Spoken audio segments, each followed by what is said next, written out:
Fórmula Noticias con Jaime Núñez. Regresamos. La agenda política en Fórmula. Ya estamos de vuelta, gracias por continuar con nosotros y seguimos platicando de lo que nos dejó el 2015 en temas políticos. La arena política estuvo muy, pero muy movidita aquí en el país, en la Ciudad de México. Estamos hablando de lo que sucedió posterior a las elecciones. Vimos a un jefe delegacional, Ricardo Monreal, ahí las primeras 3 semanas que llegó a sentarse a la silla de la delegación, bueno, pues sacando que unas grabaciones, que lo estaban ahí creo que grabando y que llegó un señor con una maleta. Bueno, tantas cosas, a Xóchitl Gálvez con todo el tema de Mazarik, tantas cosas que hemos visto aquí en la Ciudad de México. ¿Qué viene o cómo concluiría el 2015 la Ciudad de México? ¿Cómo lo ves al jefe de gobierno echando a andar parte de lo que estaba colapsada de la línea 12 del metro, este desastre que fue la línea 12, con la apertura a finales de octubre de algunas de las líneas, de las estaciones? ¿Qué viene para yo creo que el 2015 le deja a la Ciudad de México una serie de retos importantes. Oye, lo de la movilidad es un tema lo hemos vivido urgente. Ahorita, en diciembre lo hemos vivido, pero lo venimos aquejándonos y lo venimos viviendo desde mediados de año. Cada vez es más difícil circular en la Ciudad de México. Mira, sin duda alguna, uno de los elementos medulares de este 2015 para el jefe de gobierno fue, me permito y me atrevo incluso a decirlo así, una tácita desaparición del mismo. Es decir, no vimos al jefe de gobierno durante 2015, no tuvo una presencia activa, firme. Y aunque se metió con lo del salario mínimo y ese tipo de cosas. Mínimo, o sea, realmente su presencia, si lo analizamos en términos de lo que fueron estos 12 meses, el jefe de gobierno se vio más bien desdibujado, rebasado por los diferentes elementos, tanto federales, quizás se quiso hacer a un lado, quizás no quiso gastar demasiado parque político, como se suele decir. Uh-huh. Quizá previó un poco también esta circunstancia de la que ya hablábamos, de cómo se iban a reconfigurar las fueas en la elección, y no quiso polarizar y se replegó. El caso es que durante 2015 realmente no vimos a un jefe de gobierno llevando firmemente las riendas de la administración, y por ello, insisto, precisamente lo que también ya comentamos, la necesidad hacia allá finales de hacer un ajuste importante en el gabinete. El tema, por supuesto, de la movilidad es un elemento urgente en la Ciudad de México. Ya vamos demasiado atrasados en ese tema, no se han aplicado políticas públicas importantes en ese sentido en los últimos 25 o 30 años. Lo único que hemos visto prácticamente... Y entra en vigor un nuevo reglamento de tránsito, pero no se ve una política... Que se focaliza supuestamente en el peatón. La realidad es que no está... va más allá de lo que puede ser la propia norma como tal, en términos de privilegiar ciertos derechos o ciertos privilegios, valga, al propio peatón, pero que en realidad no lo estás fomentando en un cambio de cultura. Para que esto realmente funcione, tenemos que estar modificando la política pública orientada precisamente a la movilidad. ¿A qué nos referimos? Si tú estás haciendo fundamentalmente más avenidas, más puentes, segundos pisos, deprimidos, todos ese tipo de obras que benefician aparentemente una movilidad en términos del vehículo, lo único que estás provocando es que a largo plazo, a veces en mediano plazo y a veces inclusive en el corto plazo, se llenen las calles de más coches. Siempre que tú hagas una calle, se va a llenar de coches. Es un fenómeno indiscutible, perfectamente probado, ¿no? Mundial, en cualquier parte. ¿Cómo puedes evitar esto? Cambiando la política precisamente orientada al transporte, a un transporte público eficiente, eficaz, seguro, limpio, que a ti te convenga como usuario el dejar tu coche en tu casa y poderte mover en un transporte público que sabes que vas a estar a Fernando, tiempo. Te la pongo así. Yo vivo en Atizapán. Me llevaría 3 horas llegar a mi en el transporte público actual. En el transporte público actual, pero no solamente te llevaría 3 horas. A mí, imagínate la gente que te llevaría 3 horas, te llevaría varios transbordes en distintos medios de transporte, porque no hay uno directo.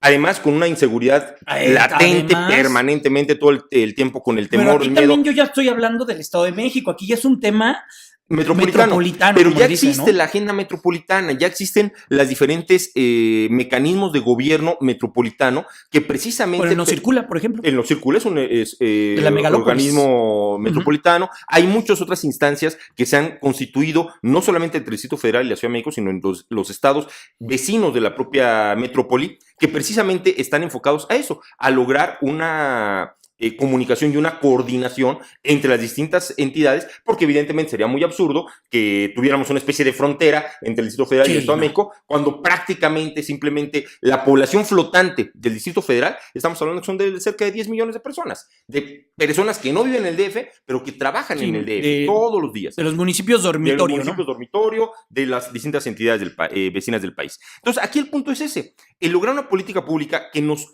lleve a cambiar nuestra forma de entender la movilidad.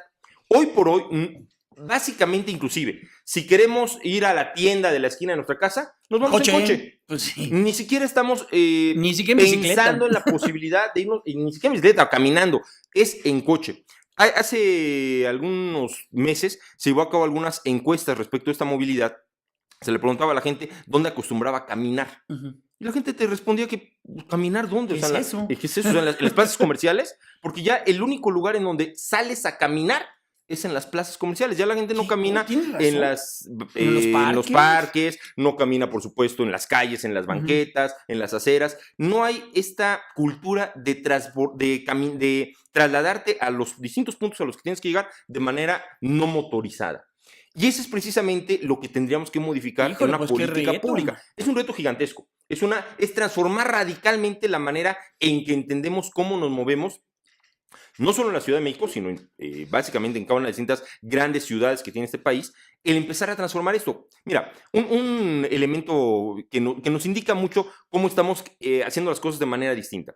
En Nueva York, si tú quieres hacer un rascacielos de 50 pisos, no te piden un solo cajón. No te piden cajones de estacionamiento. Exacto. ¿Por qué? Porque van a obligar a que la gente que tiene que llegar a trabajar, a desarrollar actividades en ese rascacielos, no llegue en coche. Aquí te pidieron 2,700 para la torre de... Exactamente. Aquí necesitas, en la norma, te prevé tener una cantidad impresionante de estacionamientos porque se está estimulando, se está pensando que toda la gente va a llegar en automóvil. Tienes razón. Entonces, tenemos que empezar a cambiar nuestra mentalidad, tenemos que cambiar la forma, nuestra cultura de entender cómo nos movemos, pero no solamente es eso, y es lo que... ¿Y ahí también juega la política? Juega la política fundamental. ¿Por qué?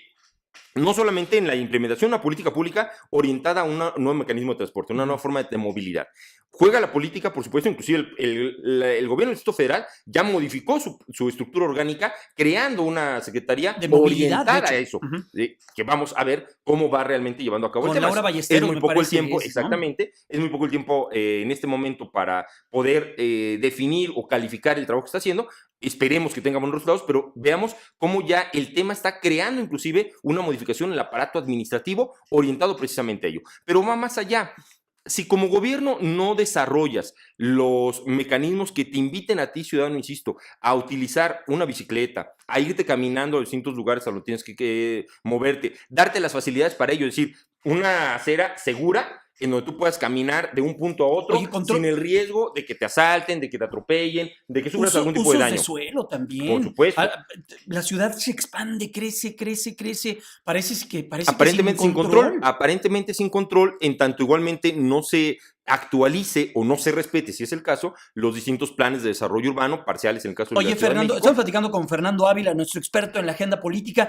Fernando, ¿y esto que está sucediendo aquí en la capital mexicana, no pueden verlo personas de... Me voy a municipios, el municipio de Solidaridad es de los municipios que más ha crecido en los últimos 20 años. Si usted no le dice nada al municipio de Solidaridad, bueno, es Playa del Carmen. O el municipio de Cancún, también, de estos dos municipios. O vámonos a la zona metropolitana de Nuevo León, o vámonos a la zona metropolitana de Guadalajara. No pueden verlas y poner sus barbas a remojar en lo que está sucediendo en la Ciudad de México. Sí, no deben de verlo. Por supuesto. Yo fui este año a Playa del Carmen en un par de ocasiones y es impresionante la manera en la que ha crecido. Sí sé que es un botón de desarrollo, sí sé que se generan las oportunidades, hay empleo y todo, pero generar políticas para, no que dejen de crecer, pero que crezca de manera ordenada. La gran ventaja que ha tenido, por ejemplo, particularmente el caso de Quintana Roo, con el caso de Solidaridad o con Cancún, ha sido la implementación, y esto es importante también como mecanismo de política pública, de fideicomisos. ¿Qué sucede con los fideicomisos? Cuando tú estableces cómo vas a desarrollar determinado territorio... ¿Hay reglas? Hay reglas de operación. ¿Qué permite la regla de operación? Los distintos pagos de derechos, por ejemplo, que se hacen tanto para la inversión en términos de construcción privada, la generación inclusive de infraestructura, es a partir de un fideicomiso público en donde participan no solamente entes públicos, sino también representantes de la sociedad civil, y eso permite una mejor, evidentemente, coordinación, una mejor fiscalización de los recursos, pero además una implementación muy directa de lo que se requiere precisamente para darle viabilidad. No caer en los excesos que sucedían antes, cuando no existían estas figuras, en donde simple y sencillamente se propiciaba el desarrollo, se empezaba a construir sin ningún tipo de orden, y ya que estaba todo construido, se daban cuenta que no había calles suficientes, que no había infraestructura hidráulica, por ejemplo, y en consecuencia, lejos de generar un desarrollo, fomentaba simplemente a veces hasta elefantes blancos que terminaban siendo abandonados o que no tenían o no cumplían realmente con una función. En el caso de unas ciudades correctamente orientadas o desarrolladas, planeadas, lo que se busca, y la figura que ha funcionado muy bien, son estos fideicomisos que permiten los recursos aplicarlos directamente en planes a largo plazo con infraestructura primero, generar primero la infraestructura y posteriormente impulsar el desarrollo. De manera tal que cuando tú creas edificios, cuando tú creas unidades habitacionales, ya tienes alrededor toda la infraestructura necesaria precisamente para que esto no se colapse. Híjole, pues vaya manera de cerrar el 2015, a ver qué nos depara el 2016. Y falta, perdón, y el tema de Oaxaca es interesantísimo en términos de cómo operó el gobierno federal conjunto con el gobierno estatal para poder cambiar una dinámica política que se venía desarrollando durante 30 años. Bueno, la próxima semana hablamos de eso. Encantado. Ya, vamos a una pausa comercial. Gracias a Fernando Ávila, nuestro experto en la agenda política. Ya está también en este espacio informativo. Regresando a la pausa, Arturo Sánchez Gutiérrez, consejero del Instituto Nacional Electoral, para hablar de política y también de todo el tema electoral. Regresamos. Fórmula Noticias con Jaime Núñez. Regresamos.